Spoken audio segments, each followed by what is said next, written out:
Tathmini ya hali ya usalama inaonyesha kuwa baadhi ya makosa ya jinai yameongezeka kwa kiwango kidogo ikilinganishwa na kipindi kama hicho kwa mwaka uliopita, huku makosa mengi yanayohusiana na mali za wananchi yakionyesha mwelekeo wa kupungua kutokana na juhudi zinazoendelea kuchukuliwa na Jeshi la Polisi pamoja na ushirikiano mkubwa wa wananchi katika kutoa taarifa za uhalifu na wahalifu.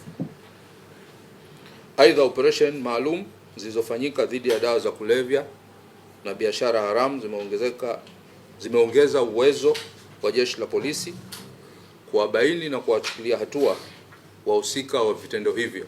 Kwanza na makosa dhidi ya binadamu, ambapo kuna makosa 490 yameripotiwa kwa kipindi cha Januari-Juni mwaka 2026 ikilinganishwa na makosa 409 yaliripotiwa kipindi kama hicho mwaka 2025.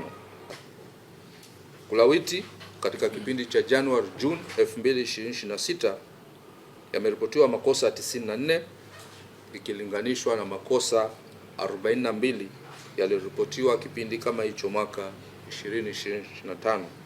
Kwa hivyo kuna ongezeko la makosa 52 sawa na asilimia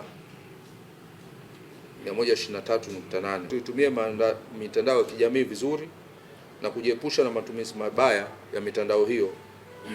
Imefikia hatua watu wakati mwingine unaona wanajirekodi na kusambaza zile picha ambazo wamejirekodi, hususan vijana wakionyesha pengine na silaha za jadi na wakinyinasibu kwamba sisi vijana wa sehemu fulani au mimi niko sehemu fulani, basi tutawafanyia watu wa sehemu fulani.